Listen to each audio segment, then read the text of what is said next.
About Missouri Valley Bypass Project. Yeah, that's not long enough, is it? My name is Scott Schramm. I'm the district engineer for District 4 for the Iowa DOT. District 4 covers 17 counties in southwest Iowa. You'll meet some other engineers involved in the project here later on in the presentation for the question and answer session. Why are we here tonight? We're here to discuss the results of our environmental assessment study.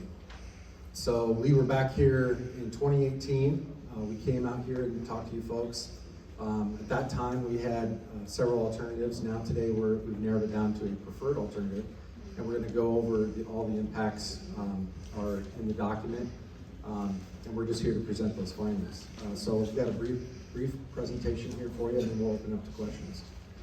The other important part about nights like tonight this is the public's chance to participate. This is your participation in this project. DOT, we don't want to do anything to you, we want to do things with you. Okay, so that's what this is tonight, is participation.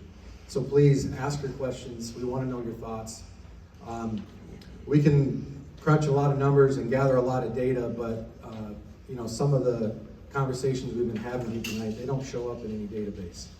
So I encourage you to voice your thoughts and your questions, and hopefully the way you leave here tonight having a little bit more understanding about the project. So the project map is shown here. You see back in 2018, we actually had two study areas, the one in gold to the north and the one in red. So just so you know, those lines don't mean anything, that is just the boundary of the study, okay? And then within this red area, we had several alternatives. And again, here tonight, we're here to talk about one of them. This isn't the first time we've been here. Starting as early as 1979, this has always been a topic of conversation. There's been an interest of the project, whether supportive or not supportive of it. I think recently in the late 90s, we got as far as an environmental document and decided to go with the do-nothing alternative with that one.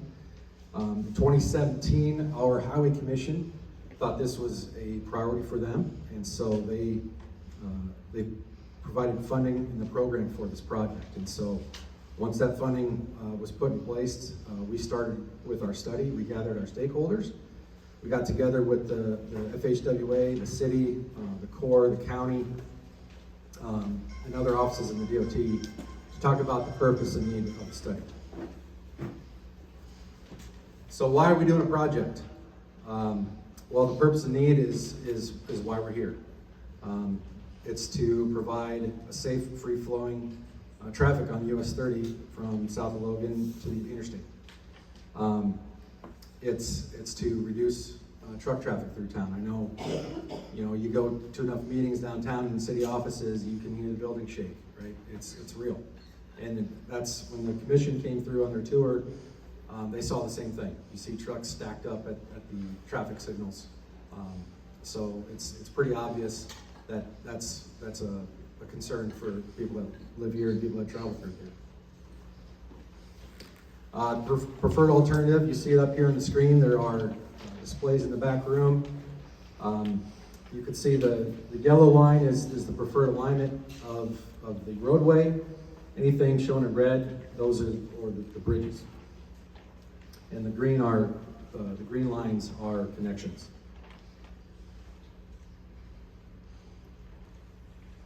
So it's important to note, going up and over the railroad, it's not an easy thing. We've got levees, we've got railroads. This is quite a complex project. We've got a lot of different players that we've got to coordinate with on this one.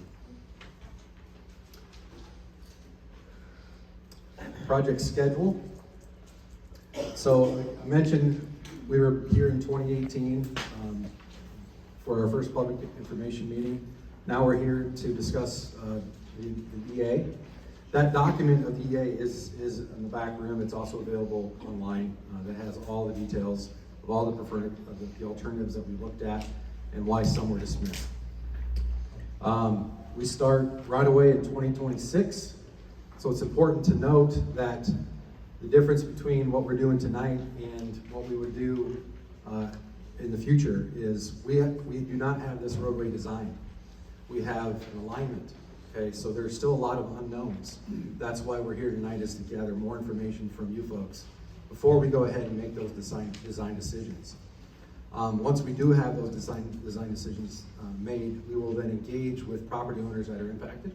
We will have a separate one of these, a separate public meeting for the impacted property owners, and that's where you'll learn a lot more information about details and decisions that were made, and how the DOT can help, and how we will help through the process.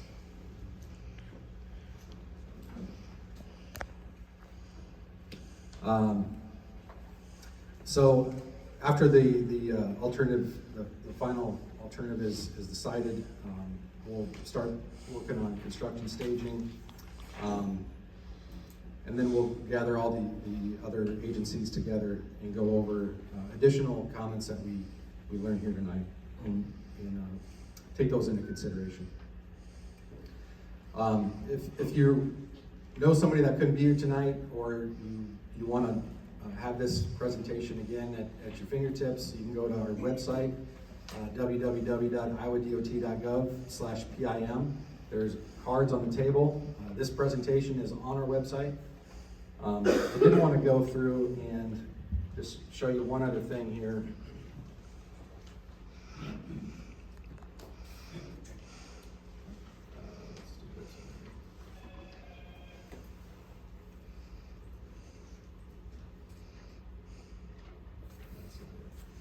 Typical section. So you get asked this a lot here tonight. So the typical cross section of the roadway, it's going to be constructed as a 2-lane roadway. However, if the traffic volumes should actually warrant the need for additional lanes, we are building 14-foot shoulders on this bypass project, and those shoulders will be full depth paving, so we'll be able to convert those to new driving lanes. So the cost of a future 4-lane conversion will just be basically the cost of additional shoulders. So it's a kind of an urban, could be converted into an urban 4-lane section. Right now it's being built with a paved median, and you can see we got 14-foot shoulders, 12-foot driving lanes, and 6-foot inside shoulders with a 16-foot median. I'll also mention, as we were engaging folks in determining the purpose and need of the project, we were approached by the Corps, as in the city as well, to determine whether now is a good time to help with flood protection. And so we thought, this could work. And so the DOT has never done this before, but we're going to build this roadway on top of a levee. So that's what you're seeing here. This area here will be the new levee. So I believe this roadway will sit, is it 20 feet? 20 to 30 in some spots. So it'll be high up in the air. This will be a 20 to 30 foot embankment. That was about 15 to 16 feet. Yeah. So when we go up and over the road, the railroad, we need to be 20 feet from the bottom of the beams to the top of the rail. 25 feet, sorry. So going up and over the railroad will be at our highest, but otherwise we'll be around the 16 to 20 feet. So this material will be lean clay material, and the rest of it will be our normal embankment. I think that's all I had. I know we've got a lot more information, and there's a lot more back there. So I want to leave enough time to hear what you all have to say. So I'm going to sit down. Why don't we just introduce the panel here quick? Hi, my name is Chris Malmberg. I work at HDR. I was a roadway engineer for the preliminary, I'd say the alternatives development and supporting with the DOT on the environmental assessment side of things. Bill Wegner. I also work with HDR, and I am the project manager for the design going forward from this point on. I'm Austin Yates. I'm the traffic engineer for Iowa DOT in Council Bluffs. I'm Wes Mayberry. I'm the Assistant District Engineer for Southwest Iowa. Okay, so we're gonna open up for questions. So if you have a question, just raise your hand. I will bring the mic to you. I'll go first. I'm not sure. Okay, state your name. Hi, my name is Scott Thomas, Thomas. I wanted to ask you guys, has anybody from the Iowa DOT reached out to Dollar General to talk about the new warehouse that they're building in Blair? 800,000 square foot warehouse. All them trucks are gonna have to go somewhere. Not only the trucks coming out, but the trucks hauling material and merchandise to the warehouse. Closest interstate is 29. I see 29 from Missouri Valley to Blair taking a pounding. And I also see all the small towns on Highway 30 from Blair all the way to Ames suffering from a heavy additional amount of truck traffic. And my question is, has anybody talked to Dollar General to get a kind of idea of how many trucks they're expecting to come out of this warehouse every day and what their routes are going to be? The warehouse is going to serve between 15 and 1,800 stores in the Midwest. I got to believe a lot of them are in Iowa, and I see the only way to get to the northeastern part of Iowa would be right up 30. And for people like us living in Logan, you know, I see a problem there. So, did we include, so when we decide how many lanes we're building, we do traffic projections. I don't know if we actually specifically reached out to Dollar General, but I do know that the threshold between a 2-lane and a 4-lane, we are nowhere near that, and so additional trucks from Dollar General that doesn't concern us as far as capacity goes on the roadway. Any other comments on that? I know we've been permitting a lot of Dollar Generals all up and down 30 that are going to be served by this warehouse. And we will absolutely be working with them and figuring out the best course of action to handle them. Like Scott said, from a traffic operations standpoint, we are more than okay to handle them. But that's just on this new road that we're talking about. So we'll definitely be engaging with them in terms of everything else that we have. And we'll work with our counterparts in the City of Blair and Nebraska DOT to make sure we have this properly handled. So thank you. Next question.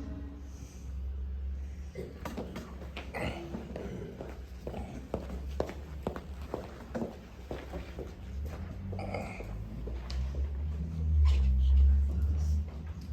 you for this presentation. I came in a little bit late. I saw in your cross-section up there that you had it without the levy and with the levy.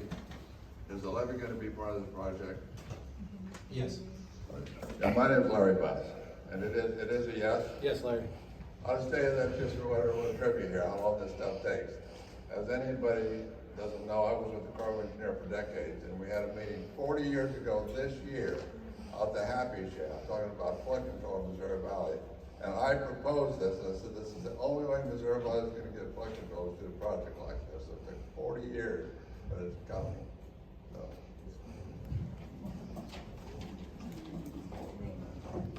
Hi, I'm Patrick Henderson, former councilman, former ongoing candidate for public office, whenever it's possible. I'm also on the Highway 30 Coalition.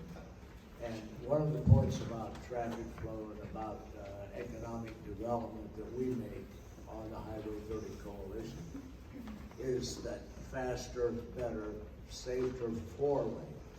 And we're trying to avoid, some people in that organization wanted to push for the 2-lane, safety too. We're going for a 4-lane across the state. There's only, I think, 150 miles left that are not 4-lane.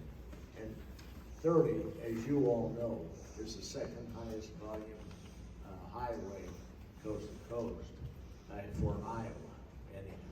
So when people talk about to worry about traffic flow, they should also get behind that 4-lane program that we've got. We're working on it all the time. That's all I want to say. Thank you for your comment. Okay, anybody else with a question or comment? Hi, my name is Amber Tuttle. I just had a question about how Lois Hills Trail will cross or intersect with the new bypass, because that's a 183 is actually a pretty heavily traveled highway, especially during times of flood. Try the map, Wes.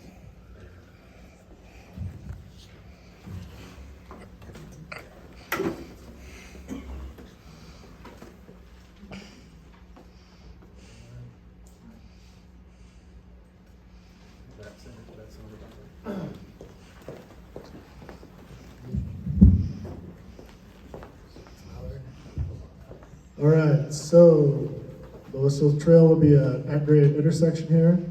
So Old Canal Street wrapped around. So now we'll relocate that and have one at-grade. So it'll still be well-traveled, but it'll be an at-grade intersection to the new alignment. How would traffic intersect from the south to the north across it though? Would it be a stop sign and they cross the 2 lanes? It'll be a more than likely a two-way stop. So Lois Hills would be stop, and then Highway 30 would have the right-of-way.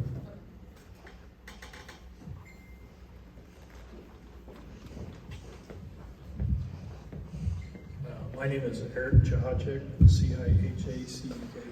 Are we looking at any lights, traffic signal lights anywhere along this proposed route? You just said there's going to be a two-way stop with 30 having the right of way at 183, but is there going to be lights anywhere along this? We haven't determined that yet. So when we get into the design phase, that's when we'll be calculating future traffic volumes for the various turning movements and figuring out what the most appropriate traffic control is. Next question?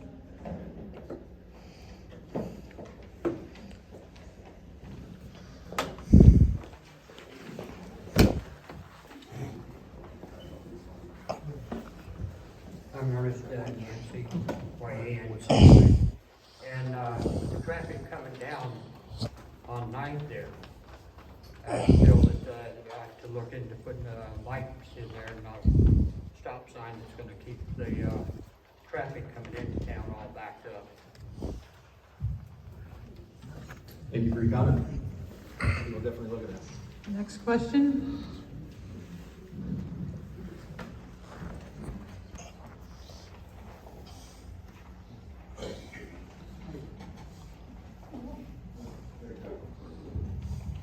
Hi, I'm crazy. So this new highway right-of-way, is it a separate levy from the Boyer levy that's there? So we'll have the Boyer levy and then the highway? Is that the way it is? You're not going right along the Boyer River? No, that's correct. It'll be under the new alignment. So the other thing is, on all the covers on the downhill side, are you gonna put either a gate or water relief valve? So if the Boyer overflows, that it doesn't flow back into the north? Yes, we'll have gate closure structures to help that. Start any time putting piling in for the bridges. Thank you for your comment.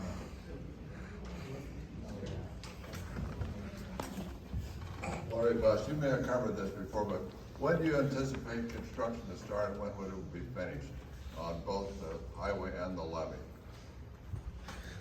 So here's our timeline. Actually, there you go. It's kind of black, you can't see it. Let's see this slide here. So we'll start right away in 26, grading in 27. I suppose a year for grading and a year for paving. Yeah, at least a year or two. So hopefully it's finished by 2029. And will the levee be built in that same time period? Yes. Yep. So if you hear on the news tonight that I said 2028, I was wrong. It could be 2029. Another question?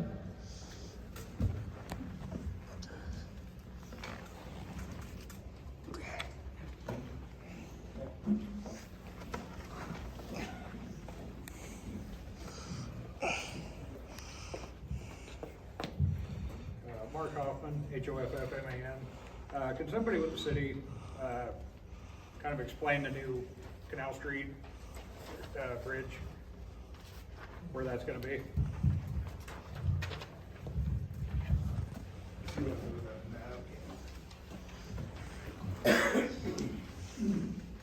Canal Street's gonna be relocated to the north of where it currently sits. Hold on, stop talking.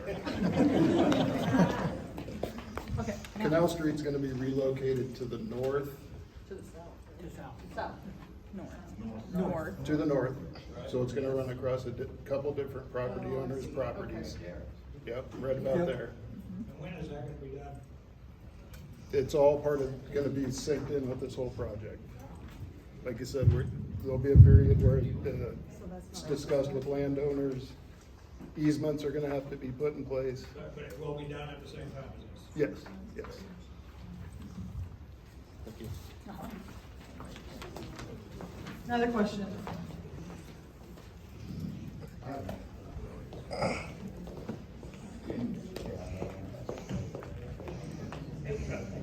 Scott Thomas. One more question I wanted to ask when we first started the Q&A, but I wanted to hear what you guys had to say. Where the McDonald's and the truck stop and everything is, you guys don't have any plans for a light there yet, is that correct? So that'll analysis will take place after we're done with the environmental piece of this, and then we'll move into design and we'll determine appropriate access control there. Well, I suggest you all go down and have lunch at McDonald's tomorrow at noon and try to navigate across that intersection. It'll change your mind. Thanks, guys. Hopefully we'll address that with the project. What is Sherman Scribble, what is the width the roadway will take up total? I mean, not the roadway, the whole ditches and everything. The right of way. So that gets determined once we start into design. We don't have that answer for you tonight. Thank you.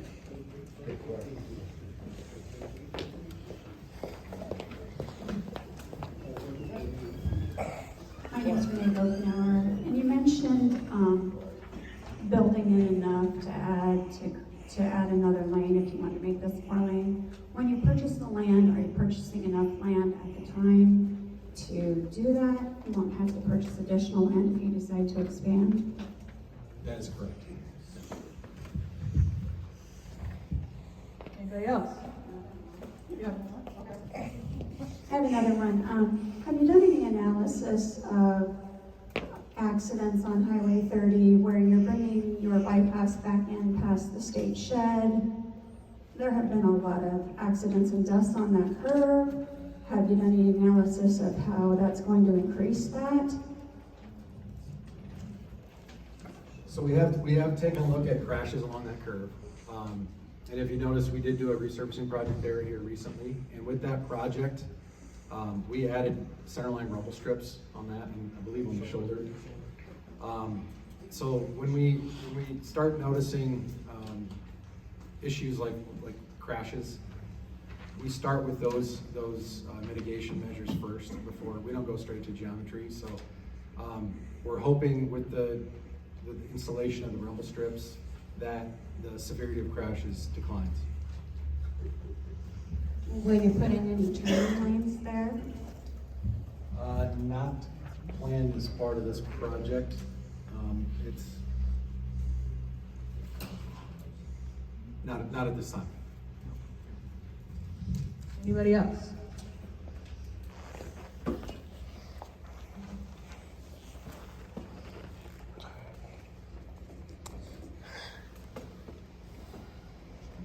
Okay. Then I am going to officially end the formal part of this presentation, and we will invite you back to the scrolls to ask any questions of these guys or anybody else that's back here with name tags on, or you can leave for this evening. Thank you very much for coming. Thank you, everyone.